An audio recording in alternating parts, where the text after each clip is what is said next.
Metropolitans now. It That's it got to it be fun. definitely is. He, I mean, Albert Almora was exciting, but I think Lindor was a little more exciting. So yeah, let's go to the 4-star tier. So the 4-star tier, not quite as thick as it's been, but six names here: Tim Anderson, Xander Bogaerts, Corey Seager, Gleyber Torres, Bo Bichette, and Javier Baez. And it's funny because all these players, as good as they are, they're, I don't want to say they're not established, but all of them have kind of, I think with the exception of Bogarts, is pretty steady. There's some fluctuation in their performance, and yeah, some of that's 2020, but some of it is also just I don't have the certainty about the non-Bogarts players here that I would expect to have, given it's the 4-star tier. I think it's interesting that you're almost downplaying um, how good Bogarts is. I mean, I think it's Yeah, significant I that kind he of is am. that he is the one player in this tier who is consistent. But I think he's undervalued most years because he doesn't sort of go off the charts in any one category. Incredibly steady. You know, he'll even throw in a few steals. I think he Mhm. stole a little more. I think he stole 8 last year. Yeah, he was on pace for like 21 or something like that. I Yeah, mean, which feels he's not going to do that, but you're right. Like right. he could steal 10 to 15, which is surprising because he's not really a speed guy.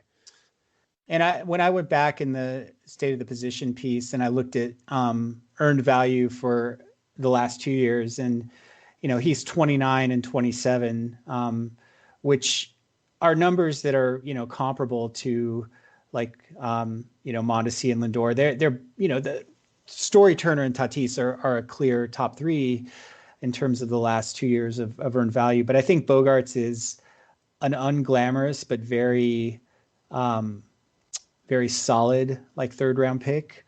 Yeah. So I would imagine that there are teams on which I'll have Bogarts this year. I think he's an interesting comparison point with Tim Anderson because Tim Anderson has also earned in the 20s the past 2 years, has hit for a really impressive average. Um, but you're saying that you don't feel as sure about him. So maybe you could talk a little bit about what your reservations are about Anderson if you have them. Oh, so I think my big reservation with Anderson was a couple. One is a batting average. So Axe projects him for 271, and the Axe kind of sees what I see, which is yeah, he's hit over 320 for 2 years in a row, but the skills don't really support that kind of bump. He hits the ball hard, but he's also an impatient hitter at the plate, or he swings a lot of pitches, and he's fast, so it's not all luck. He's earned some of that batting average. I'm just not expecting him to hit 320. So if he's going to hit like even 280, he's got to do more. Like he's either got to hit for more power or steal more bases. And outside of 2018 when he hit 20 home runs and stole 26 bases, he really hasn't done that. So it's just kind of the thing about Tim Anderson. I think a lot of people are looking at him and it's a weird case. They're looking at the fantasy value instead of the stat line, and they're saying, oh yeah, he stole all these bases. I'm sorry, hit for all this average. Like he's going to be great. And it's like, well, he's really good. I really like Tim Anderson, but he's going to have to kind of have that 2018 line with a really good batting average to kind of pull that off. And I'm just not convinced that he will. And the other thing that's just weird about Tim Anderson is when he was a prospect, everybody was like, he's going to steal 40 or 50 bases. He's super fast, and he is really fast. It just hasn't materialized into steals. He was on pace for 14 steals last year. He stole 17 in 2019. He's only had 1 year where he's stolen in the majors where he stole more than 20 bases. Yeah, looking at his career lines, or his year by year lines, like you're saying, it's interesting because the average is what sort of props up, the other categories. And I'm really of two minds because I agree that the underlying metrics don't really support him, continuing to perform with an average in like the 320s, or even over 300. But I mean, he's done it for a year plus, right? A year plus the short season. I mean, and not just a good average, but like he won the batting title in 2019 and 322 last year. So it just makes me wonder if there's something that we don't quite see about the average. I don't know that I would bet on that, given that the other categories are kind of fragile looking. Yeah. But I'm open to the idea that Anderson is more a 290 hitter, Yeah. 290 to 300 than a 260 hitter. I don't disagree. It's just that even at 290, like if he Fair, does yeah. if he does what he did last year, or if he kind of does the 2019 version of the power and speed, he's appropriate here in the 4-star tier. He's just not. He's just not necessarily elite. I guess my point about Anderson, he's really good. It's just that for him to be at the top of the 4-star tier, he feels like a bit more of a grab bag than he should. Whereas, yeah, Bogarts, to your point, Bogarts is this solid player who it's weird. The difference between him and Lindor, if I could rely on those steals from Bogarts, like if you told me, yeah, Bogarts is going to steal 15 to 20 this year, and that's a guarantee, I might stick him in the 5-star tier because I'm like, yeah, he can earn it. Mm-hmm. So the other player this tier I kind of want to hear you talk about is Bo Bichette. I mean, I Okay. think Seager, Torres are pretty, they're kind of what they are. If Seager stays healthy, he's going to be good. Torres, you wrote about Torres as your value pick. I agree with every point you made there. Bichette is curious to me mostly because he is, going the highest in this tier as far as ADP. He's going at 23. 24 basically. So he's going towards the latter part of the second round. Why is that happening, Mike? Yeah, so I want to touch on two things quickly on Seager and Torres before we move on to Bichette, just because I don't have a lot to add. But I really like Seager, but I feel like he's a player who's better in real life than fantasy, and he's got to pretty much do what he did last year at a full season's pace to break out of this tier. And he still, to me, has kind of those, not injury concerns, but he's always banged up. He always misses a little time. Like there's kind of a ceiling to Seager, and it's here. Yeah, and Torres, down year last year, but I feel like he's going to be fine. And some of it's just the small sample. And he was overpriced last year. I think he's underpriced this year. So Bichette, I think people are really betting on Bichette. They're looking at his numbers from the last 2 years. 75 great games across 2 seasons, and they're just extrapolating that, and they're extrapolating that into, he's going to be a superstar because this is what I've seen in 75 games. So, I have a few problems with that. One problem is that his expected numbers, while they're not much worse, they are worse, and it's a small sample. The other problem I have is that both seasons, both in 2019 and 2020, he started out great, and then he finished the season in a slump. And his 2019, I don't have this up in front of me, but it was like the product essentially of like 14 great games. Like he started out in the majors like completely on fire. Just was, a house of flame, like just completely, ridiculous, off the charts, et cetera, et cetera. And then after that, I'm actually pulling it up because I am curious to see what these numbers are. Like his first 15 games, he was just ridiculous in 2019, and then after that, he had an OPS of 799, which is good. It's solid. It just doesn't speak to the superstar that you would expect. And then the same thing happened again in 2020 when I know he missed some time due to injury, but started out great before the injury through August 15th. Came back on September 12th, and again, we're talking about a really small sample here, but 620 OPS in his last 15 games. This is not to say that, Bichette's a pumpkin and he's going to fade or stink.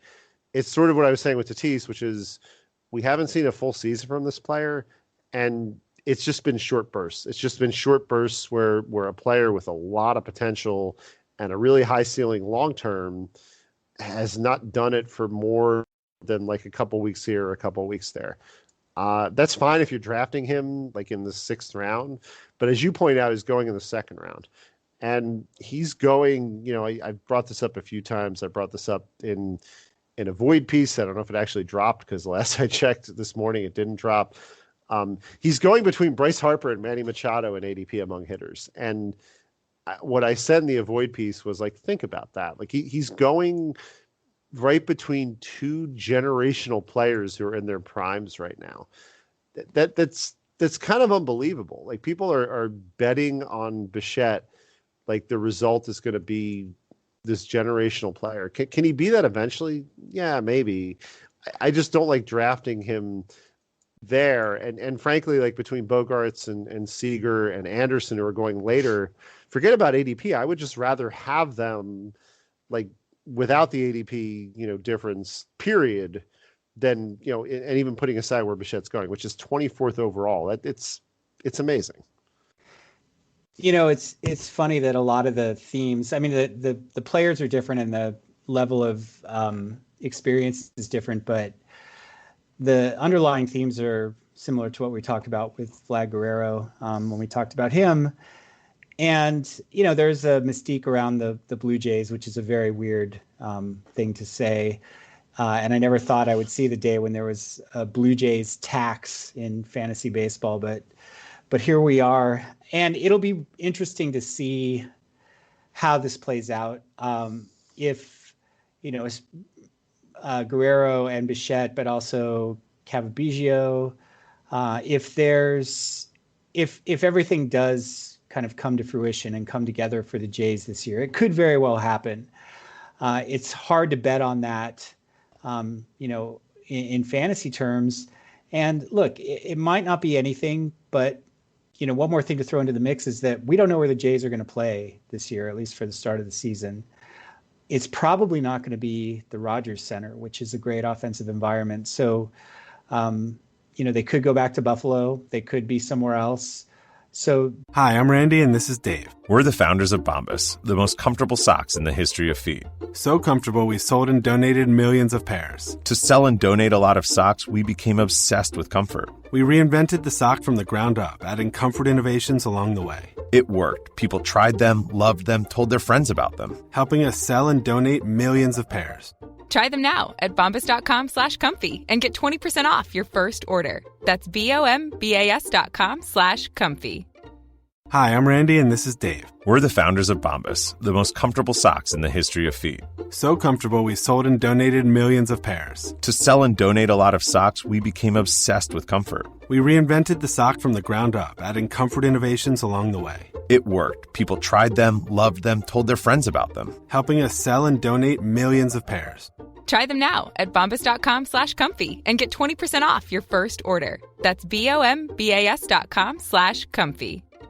That uncertainty, I think, puts a little bit of damper on drafting Jays, and just the fact that they might just be, on the road and not having kind of the comforts of home, or, being not having, maybe the rest that they need, and all of those other things that come with life on the road for major leaguers.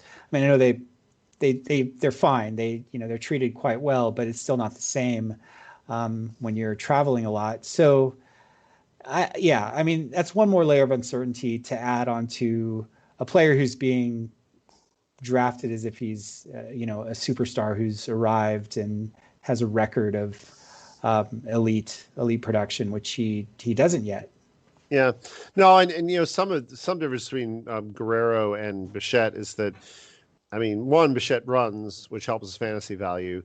I mean, two, the performance has been, for all nitpicking about like a hot streak here, a hot streak there, overall the performance has been great. Like you can't quibble with it.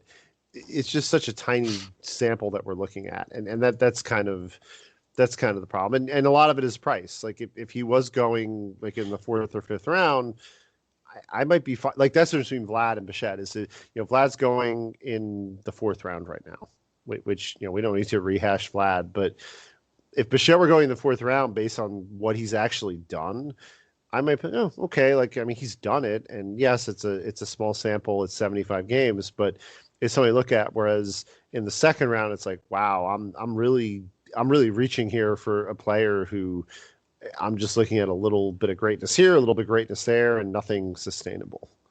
And at a position that's really good, by the way. Like it's not like, Right. we'll get into this next week.